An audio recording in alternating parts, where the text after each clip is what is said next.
이 시간 우리에게 주시는 하나님의 말씀은 요한복음 9장 27절로 34절의 말씀입니다. 제가 봉독해 드리겠습니다. 대답하되 내가 이미 일렀어도 듣지 아니하고 어찌하여 다시 듣고자 하나이까? 당신들도 그의 제자가 되려 하나이까? 그들이 욕하여 이르되 너는 그의 제자이나 우리는 모세의 제자라. 하나님이 모세에게는 말씀하시는 줄을 우리가 알거니와 이 사람은 어디서 왔는지 알지 못하노라. 그 사람이 대답하여 이르되 이상하다. 이 사람이 내 눈을 뜨게 하였으되 당신들은 그가 어디서 왔는지 알지 못하는도다.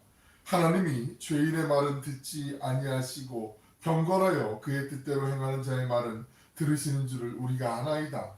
창세 이후로 맹인으로 난 자의 눈을 뜨게 하였다함을 듣지 못하였으니 이 사람이 하나님께로부터 오지 아니하였으면 아무 일도 할 수 없으리이다.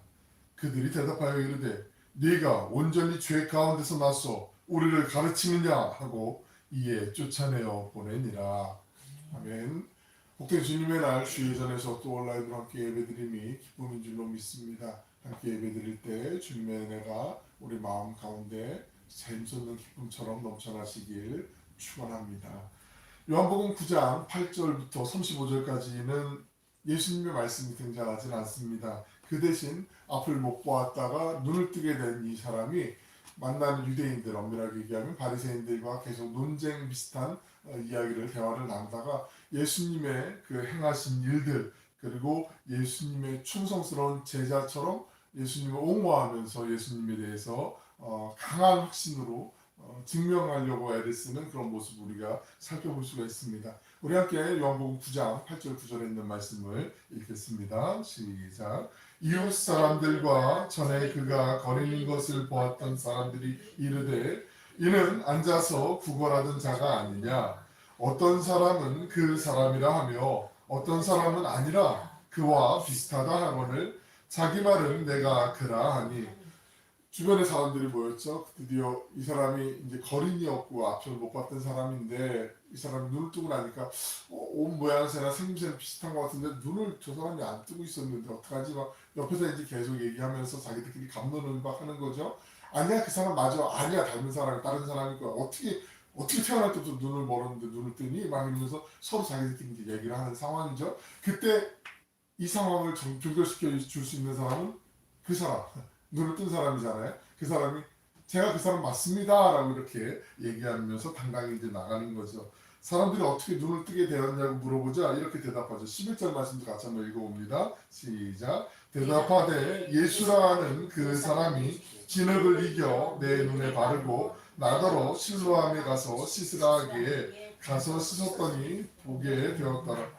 이 큰 사건이잖아요. 사람들이 궁금해할 수밖에 없죠. 어떻게 눈을 떠? 무슨 기법? 뭐야? 뭐 약을 먹어서 뭘 했어? 어떻게 했어?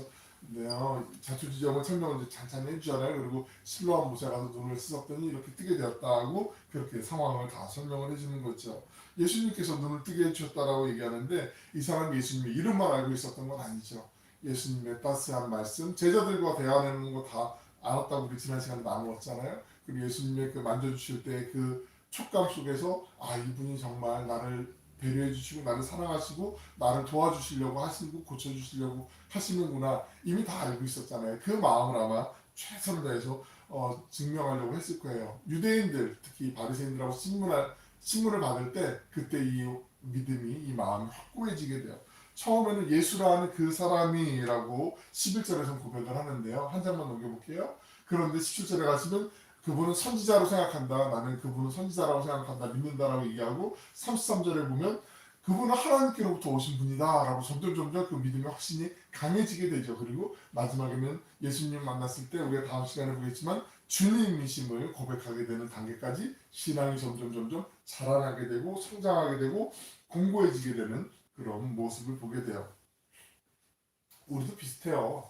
뭐 모태신앙이건 아니면은 뭐 주변의 가족이나 지인을 통해서 예수님을 믿게 되고 또 교회에 나오기 신앙생활 한 사람들이 대부분이지만 신앙생활을 하다 보면 처음부터 뜨겁게 강렬하게 신앙생활 하는 경우는 거의 없죠. 대부분 다 좀 그냥 열심히 이제 나오려고 노력을 좀 해야 되지 않겠니? 주변에 이런 얘기도 권유도 들으면서 같이 가자 막 얘기하면서 그렇게 이제 한 걸음 한 걸음 오다 보면서 점점 신앙이 이제 쌓여가지고 믿음의 어떤 터닝 포인트 같은 전환점이 생기고, 아, 예수님이 정말 날 위해서 십자가에 달려 죽으시고 내 모든 죄를 용서하시는 나의 구세주이시구나, 그 믿음이 생길 때, 그때 이제 점점 신앙이 본격적으로 앞을 못 봤다가 보게 된 사람처럼 점점 단계별로 올라가게 되죠. 근데 이게 무슨 어떤 그룹 레벨이 있거나 아니면 내가 어떤 과정을 했기 때문에 이렇게 올라가거나 이런 건 아니에요. 이건 사람마다 차이가 있을 수 있어요. 어떤 사람은 한 번에 꼭 그냥 쭉 내가 주님으로 믿고 그렇게 나아갈 수도 있지만 단계적으로 갈 수도 있는데, 굳이 이제 그림으로 우리가 이해하기 편하게 표현해 드리자면 이런 건데, 그런데 우리 한 가지 여기서 꼭 기억하시고 조심하셔야 될 게 있어요. 우리는 신앙생활, 신앙의 연륜이 오래되면, 아, 그 사람 믿음 좋아, 그 사람 신앙이 참 괜찮아, 그 사람 잘 믿지, 이렇게 생각하는 게 있는데, 우리는 보이는 것만 그냥 조금 보기 때문에 그렇게 판단하시는데, 우리가 구분하셔야 되는 게 있어요. 성숙한 신앙과 익숙해지는 신앙하고는 차이가 분명히 있어요. 교회를 열심히 다니고 날마다 신앙 연수가 오래되면서 교회 생활, 뭐 사도신경을 언제 해야 되는 건지, 교동문은 어디에 있는지, 내가 뭘 해야 되는지, 이런 것들을 잘한다고 해서 신앙이 좋은 건 아니거든요. 믿음이 좋은 건 아니거든요. 근데 착각하는 경우들이 있어요. 이거는 단지 익숙한 신앙일 수 있어요. 왜냐하면 열매로 알 수 있거든요. 삶의 변화가 없다면 그냥 맨날 아 옛날에 하고 옛날 타령하고, 지금은 그냥 나 옛날에 뜨거웠어, 근데 지금 뭐 그런 뭐이 나이에 내가 이러면 안 된다는 거죠. 성숙한 신앙은 뭐냐면, 내가 조금 부족해도 그래, 내가 예수님 닮아가야지, 조금 더 친절해야지, 이렇게 나아갈 수 있도록, 시간이 변할수록 내가 좀 그래도 나이가 상관없이 예수님 닮아가려고 노력하는 거, 이게 성숙한 신앙이지. 아, 저 사람 믿음 좋아, 저 사람 참 교회 다닌 지 오래됐어, 이거는 자칫 우리가 잘못 생각하면 이 사람 성숙한 신앙이 아니라 그냥 익숙한 신앙일 수도 있다라는 거, 이거 정말 우리가 잘 기억하셔야 돼요. 그래서 바라기는 저를 포함해서 우리 모두가 시간이 지나면서 자라면서 지나가면서 저절로 믿음이 자라면 좋겠지만, 그렇지 않고 날마다 주님 말씀 붙잡고 주님 말씀대로 살려고 몸부림치는 속에서 성숙한 신앙인이 되셨으면 하는 바람이 있어요. 그러시죠? 우리가 익숙한 신앙인으로 사는 건 그냥 종교인이 될 수밖에 없는데, 우리 모두가 그런 성숙한 신앙인이 되시길 주님의 이름으로 축원합니다. 이 12절부터 14절에 있는 말씀 읽어드릴게요. 그들이 이르되 그가 어디 있느냐, 그들이 이르되 알지 못하노라 하니라. 그들이 전에 맹인이었던 사람을 데리고 바리새인들에게 갔더라. 예수께서 진흙을 이겨 눈을 뜨게 하신 날은 안식일이라. 드디어 이제 바리새인들과의 어떤 논쟁이 이제 있게 되는데, 바리새인들에게 데리고 갔다라는 표현은 이 관용구인데요. 종교 법정에 데리고 갔다는 얘기예요. 종교 법정에 이 사람을 이제 데리고 갔어요. 왜냐하면 안식일이었기 때문에, 안식일날 고침을 받았기 때문에.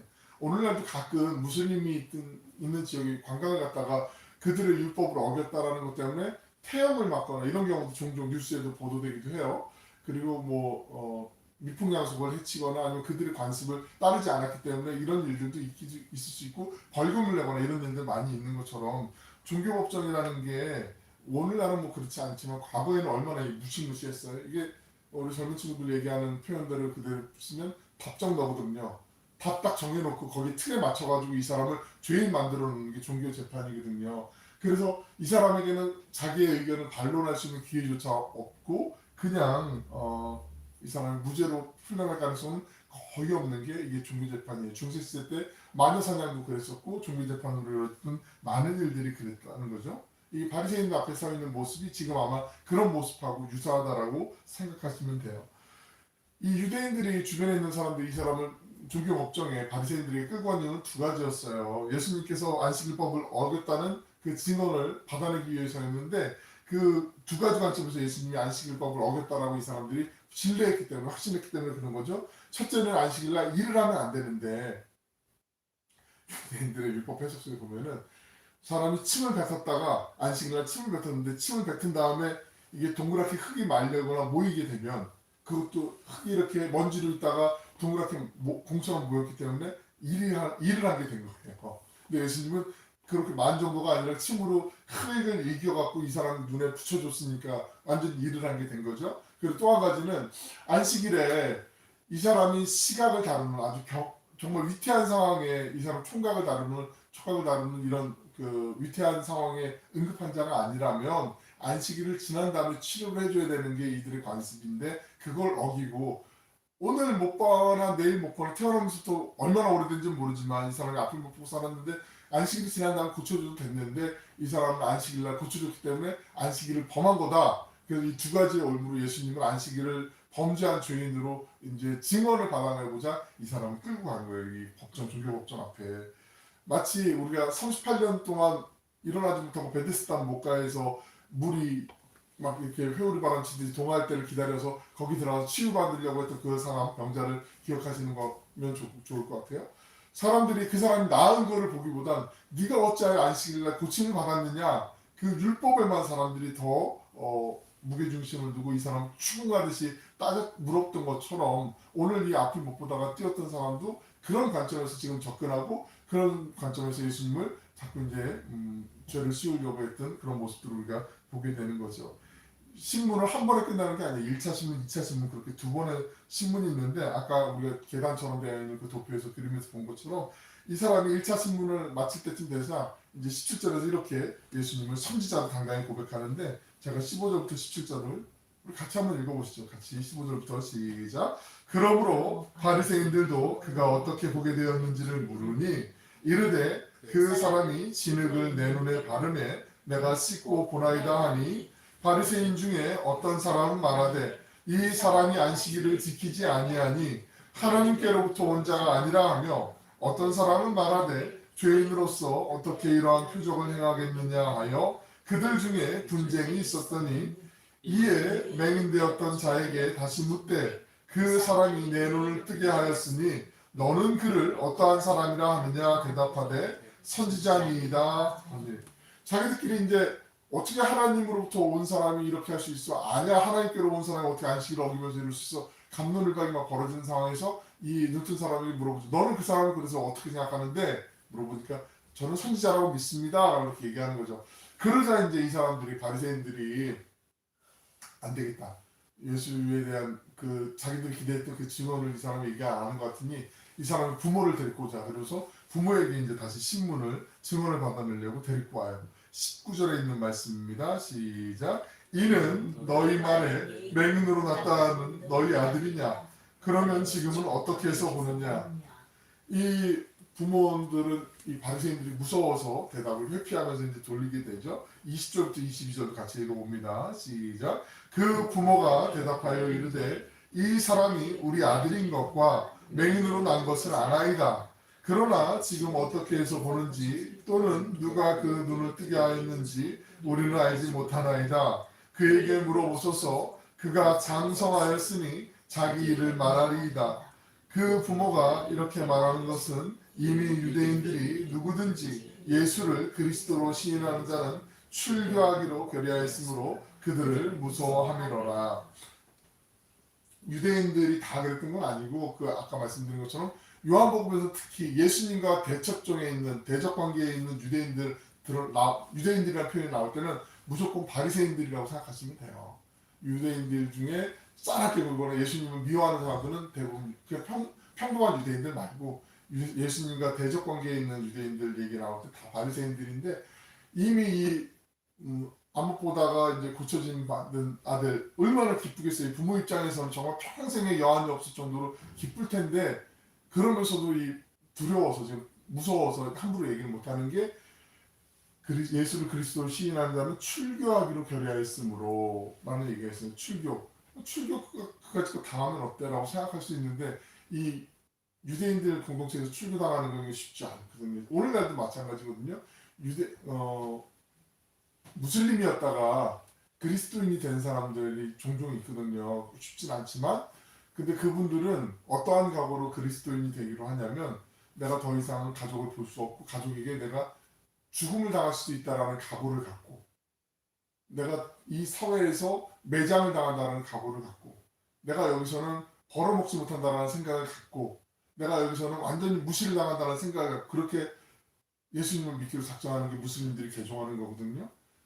유대인들도 마찬가지예요. 비슷해요. 어떤 의미냐면 종교적으로는 이 사람들은 아브라함의 후손이고 나는 하나님의 자녀라는 정체성을 갖고 살았는데 이 유대인들의 공동체에서 출교를 당하는 거, 회당에서 쫓김을 받는 거는 더 이상 너는 하나님의 자녀가 아니야. 너는 개나 소 같은 짐승 같은 그런 존재야. 이방인 같은 너는 불결한 존재야라고 사람들로부터 따돌림을 받는 거예요. 하나님의 자녀가 아니라고 생각하는 거고 가족이나 공동체로부터도 격리를 당하게 돼요. 그리고 경제적으로도 특별히 이 사람들은 그 유대인들과 함께 어떤 일을 할 수가 없어요.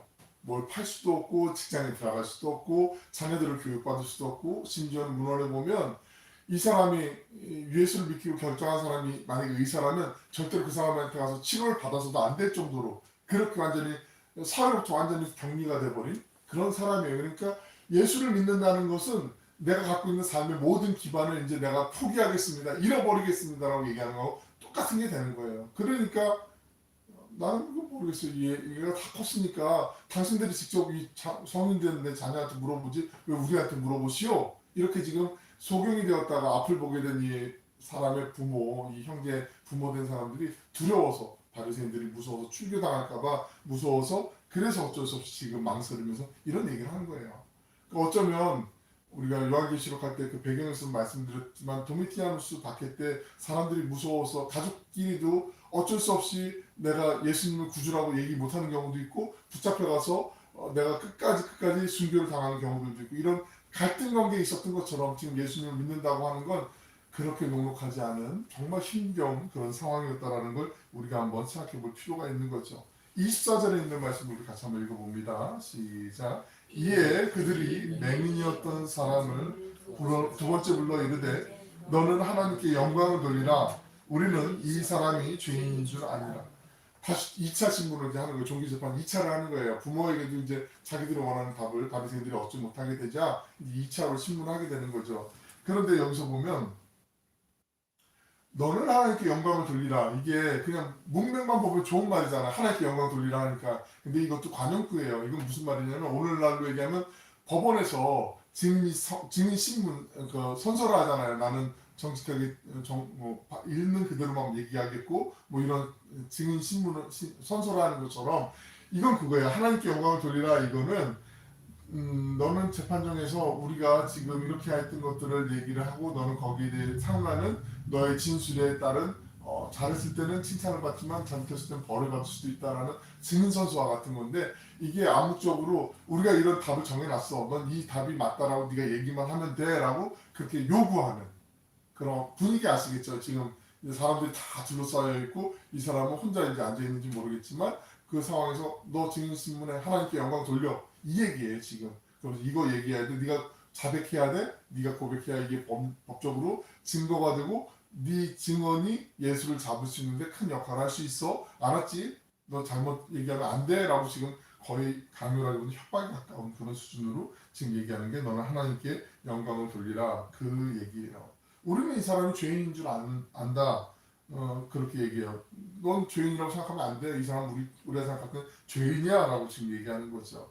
바리새인들은 이제 이렇게 분위기가 험악하게 만들고 이런 상황이니까 당연히 이 사람이 그 사람 안식일날 그러면 안 되는데 그 사람이 그렇게 했네요. 라고 그렇게 얘기할 줄 알았는데 25절에 있는 말씀은 반전이에요. 전혀 그렇지 않아요. 25절 말씀을 같이 한번 읽어볼까요? 시작. 대답하되 그가 죄인인지 내가 알지 못하나 한 가지 아는 것은 내가 맹인으로 있다가 지금 보는 그것이니라.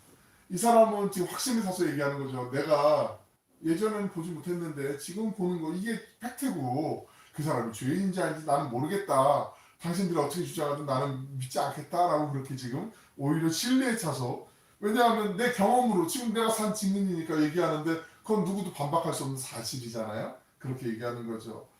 어쩌면 이 사람이 예수님을 향한 그 신뢰, 그 신앙 고백이라고 할 수 있는 그 믿음은 바리새인들보다 더 지식적으로도 확고했고 더 분명했어요. 바리새인들은 성경에 관통한 사람들이었는데 오히려 성경에서 말씀하는 구약 성경에서 말씀하는 그 메시아가 이 땅에 오셨는데도 계속 그분을 믿지 않고 말씀을 자기들이 그렇게 잘 아는 것만큼 적응해서 아 이분이 메시아구나라고 한 번이라고 생각하면 좋은데 그렇지 않고 어디 감히 메시아가 나사렛 그 촌동네에서 태어나 어디 메시아가 이런 자기들의 편견 때문에 그 주님을 바라보지 못하면서 지금 엉뚱한 길로 그냥 계속 가고 있는 거죠.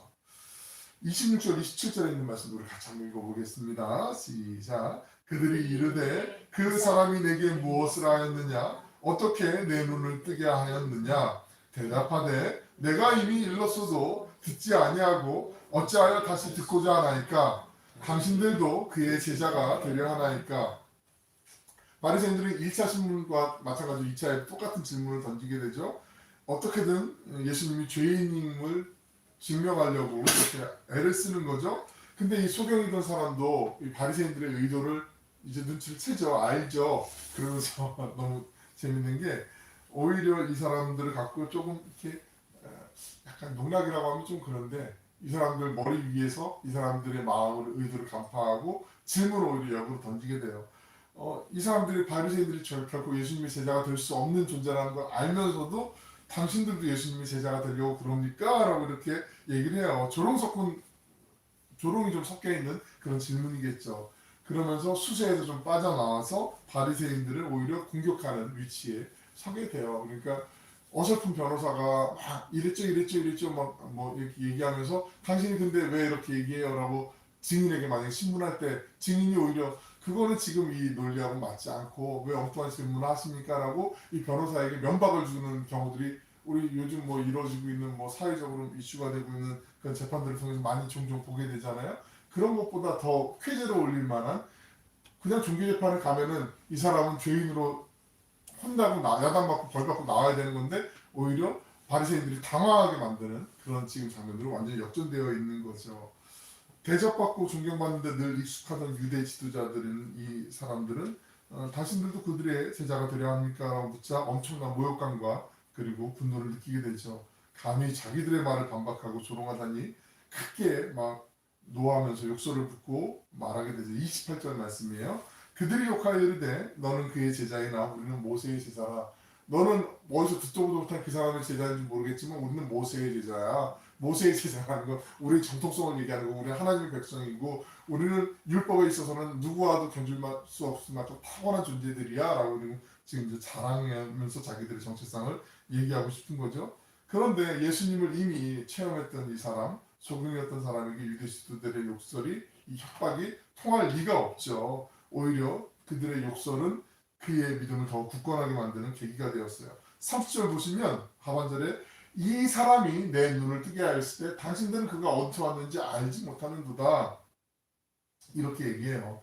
이분은 제 눈을 뜨게 해주셨는데 그분이 어디서 오셨는지 모른다니 정말 깜짝 놀랄 만한 일인데요 라고 약간 이렇게 이들이 반박할 수 없는 바리새인들이 반박할 수 없는 논리로 예수님을 옹호하는 거죠. 왜냐하면 유대인들은 죄인이 아픈 사람을 고칠 수 없다라고 그렇게 믿었어요. 하나님의 율법이기 때문에. 그런데 예수님께서 죄인이시라면 소경의 눈을 뜨게 할 수 없을 텐데 나는 지금 눈을 떴는데 그럼 그분이 죄인이 아니면 하나님께로부터 오는 분이 당연하지. 왜 당신들은 억지로 이렇게 말도 안 되는 주장을 하십니까? 라고 지금 이 소경이었던 사람이 바리새인들에게 오히려 반문하는 거거든요. 그러니까 막 열불 나는 거죠. 자기들은 이 사람 메시아를 인정하고 싶지 않고 예수를 믿는 사람들 어떻게 해서든지 혼내고 싶은데 계속 우리가 논리로도 반박이 할 수가 없고 계속 지금 상황이 수세에 몰리게 되니까 바리새인들이 막 짜증이 나는 거죠. 막 화가 나는 거죠. 소경이었던 사람이 예수님께서 하나님을 경외하고 하나님의 뜻을 실천하시는 분을 확신에 차서 다시 한번 증언하죠. 32절부터 34절도 한번 같이 읽어봅니다. 시작. 창세 이후로 맹인으로 난 자의 눈을 뜨게 하였다 함을 듣지 못하였으니 이 사람이 하나님께로부터 오지 아니하였으면 아무 일도 할 수 없으리이다. 그들이 대답하여 이르되 내가 온전히 죄 가운데 나서 우리를 가르치느냐 하고 이에 쫓아내어 보내니라. 소경이었던 사람은 예수님을 가르쳐 하나님께로부터 오신 분이라고 증언하게 되죠. 왜냐하면 자기 눈을 떠주셨기 때문에, 뜨게 해주셨기 때문에 유대 지도자들이 이제 화를 내면서 이제 본래 성격을 드러내는 거죠. 죄 가운데 나서 죄가 있어서 사람들이 징벌을 받아서 저렇게 장애를 갖고 태어났다라고 편견을 갖고 있었기 때문에 이제는 자기들 하고 싶은 대로 막 더 이제 심한 욕을 하는 거죠. 네가 감히 어디 죄 가운데 태어난 주제에 지금 우리를 가르치려고 해? 막 이러면 야단을 내고 막 분노를 하고 막 이러는 거죠. 그리고 유대인들이 생각할 때 가장 무섭다라고 여겼던 아까 말씀드렸던 출교를 시키게 돼요. 이에 쫓아내어 보내니라 라는 말은 그 출교시켰다는 얘기거든요. 그러니까 우리 한번 생각해 볼 필요가 있어요. 인간적으로 볼 때는 이 사람이 앞을 못 보고 그냥 살았을 때 거린으로 살았을 때는 사람들이 아유 어떻게 무슨 죄를 졌길래 짓짓 그러면서 지나가면서 뭐 동전 하나 던져주고 이렇게 해서 하루하루를 연명하며 살았을지는 모르겠어요. 그런데 유대인들의 공동체 안에서 그래도 유대인으로서 그 살 수 있는 그 기회도 있었고 그 어렵지만 그 익숙하지만 그냥 그렇게 살아온 대로 한 구성으로 살 수 있었을지 모르겠어요. 그런데 눈을 뜨게 되니까 예수님을 내가 신뢰하게 되니까 자신의 그 공동체에서 쫓겨나게 돼요. 그리고 자기가 구길 언덕조차도 없이 지금 외로운 상태에 좀 놓이게 되는 거잖아요. 이제 앞으로 살 길이 막막해진 거잖아요. 우리가 기독교인이 된다는 것은 물질의 복을 보장받는 게 아니죠. 어떤 사람들 그런 얘기하는 경우도 있어요. 많이 그런 경우 얘기하는 경우도 있어요. 예수 잘 믿으면 영혼도 구원받고 물질과 건강의 복까지 받는다고 그렇게 얘기하는 경우들이 많이 있어요. 물론 그런 경우들도 있는데 꼭 그것만은 아니라는 걸 우리가 잘 기억하셔야 돼요. 정말 그렇다면 오늘 이 사람은 어떻게 설명을 할 수 있겠어요? 예수님을 믿었는데 예수님을 구주로 만났는데 지금 내가 앞을 보고 건강해졌는데 오히려 자기의 삶의 기반이 다 손들이자 없어졌어요. 그런 경우가 이 사람만 있겠어요? 성경에도 얼마나 사람을 신실하게 믿었던 욥 같은 사람 다 모든 것을 잃어버리잖아요. 마지막에 뭐 두 배로 축복받았다? 그거는 마지막에 그럴 필요가 뭐가 있어요? 지금 있는 상태에서 그냥 행복하게 사는 게 훨씬 좋지.